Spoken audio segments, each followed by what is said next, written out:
Salut à toutes et à tous, j'espère que vous avez passé un excellent week-end. Soyez les bienvenus à l'écoute de On met la patate, ce mini-podcast consacré uniquement aux performances des joueurs et joueuses belges sur les circuits ATP, WTA, Challenger et ITF.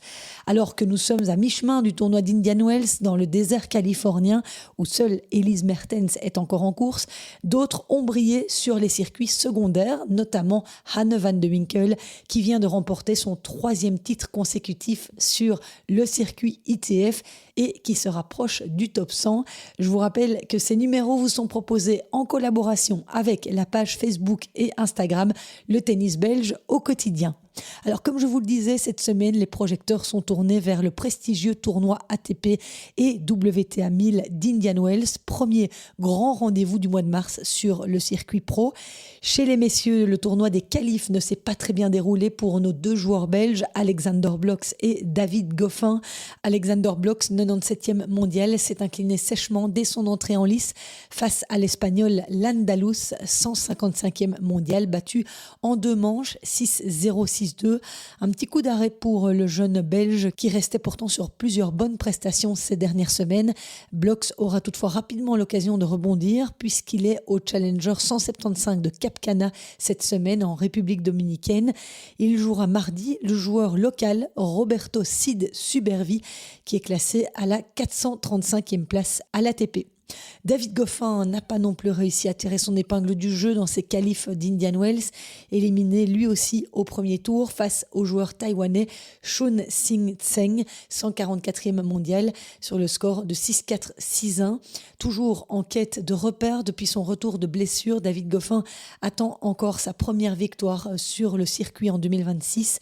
Comme Alexander Blokh et Raphaël Collignon, il tentera de relancer la machine cette semaine au Challenger 175 de Cap Cana, où il n'a pas eu beaucoup de chance au tirage. David jouera Roberto Bautista Agut, 93e joueur mondial, mais ex-top 10.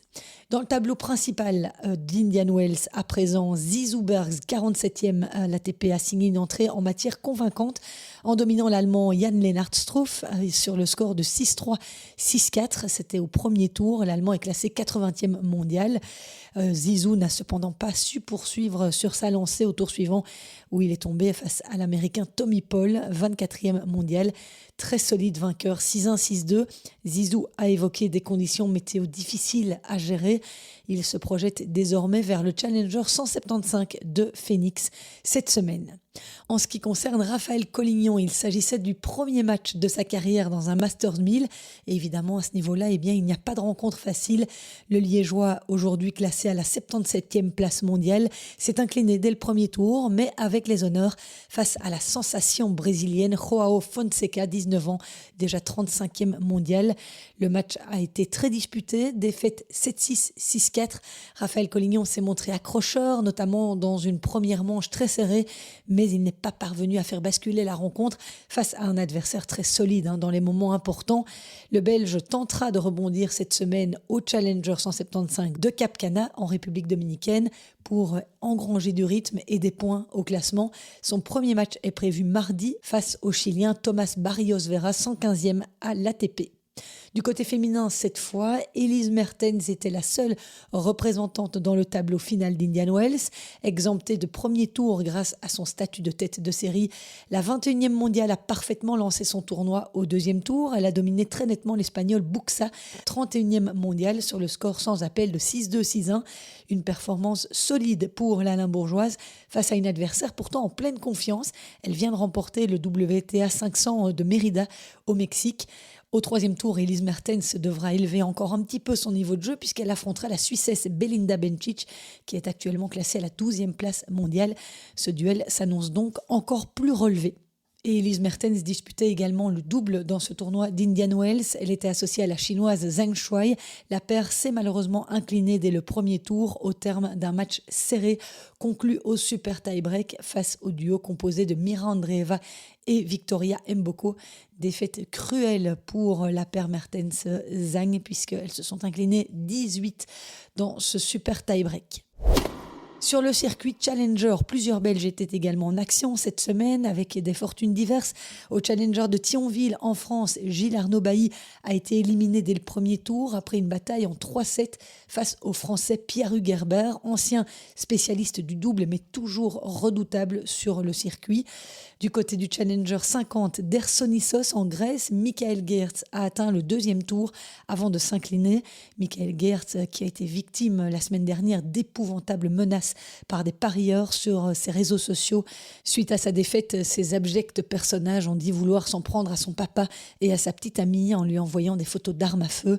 La fédération flamande de tennis Vlaanderen condamne fermement ces graves menaces visant le joueur de tennis professionnel flamand Michael Geerts.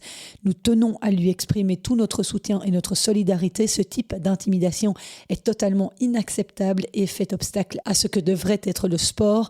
Ces menaces n'ont pas leur place et ne devraient jamais être normalisées. Il est particulièrement regrettable de voir apparaître ce type d'intimidation basée sur des motivations arrière liées au jeu. C'est un problème réel et croissant pour les joueurs professionnels qui doivent pouvoir pratiquer leur sport dans un environnement purement sportif et sûr.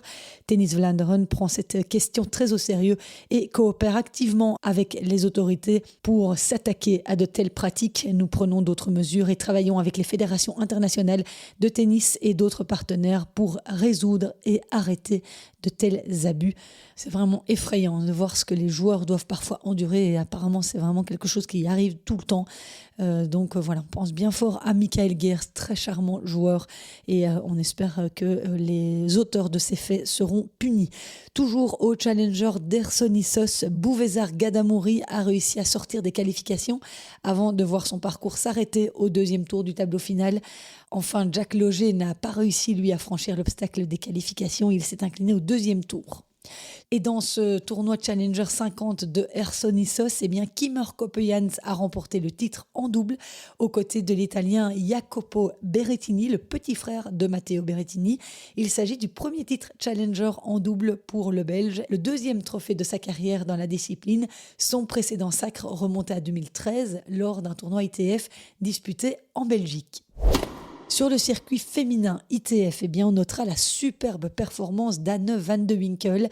Elle a confirmé son excellente dynamique du moment en s'adjugeant le tournoi W75 de Trnava en Slovaquie, où elle était tête de série numéro 1.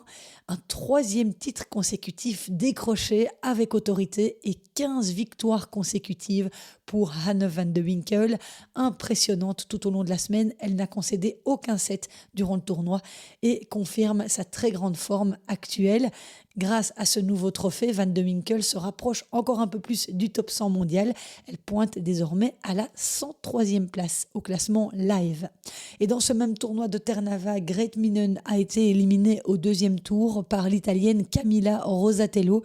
Une défaite en 3-7 pour Grete qui était tête de série numéro 3 de ce tournoi. Elle traverse une période plus délicate pour l'instant, Grete Minen, et continue de reculer au classement. Elle devrait sortir du top 150 lors de la prochaine mise à jour du classement après Indian Wells prévue le 16 mars. Et puis au tournoi W50 d'Oeiras, la déception est venue de Sofia Kostoulas, éliminée dès le premier tour malgré son statut de tête de série numéro 1. En revanche, belle semaine pour Jelin van Drome qui a atteint les demi-finales du tournoi et poursuit sa progression au classement mondial. Elle se rapproche progressivement du top 250. Voilà ce que Nicolas Mellon et moi-même pouvions vous dire sur l'actualité des Belges cette semaine sur les différents circuits. Merci beaucoup d'avoir été à l'écoute. Je vous retrouve la semaine prochaine pour un débrief plus international du tournoi d'Indian Wells qui s'annonce palpitant puisque Carlos Alcaraz et Yannick Sinner sont toujours en course. Est-ce que quelqu'un va pouvoir les bousculer dans le désert californien? On analysera tout ça la semaine prochaine. Vous pouvez retrouver tous les numéros de Je sais tes podcasts sur toutes les plateformes de podcast, Spotify, Apple Podcast, Deezer, mais aussi sur YouTube. Merci beaucoup pour votre fidélité. À très vite. Ciao.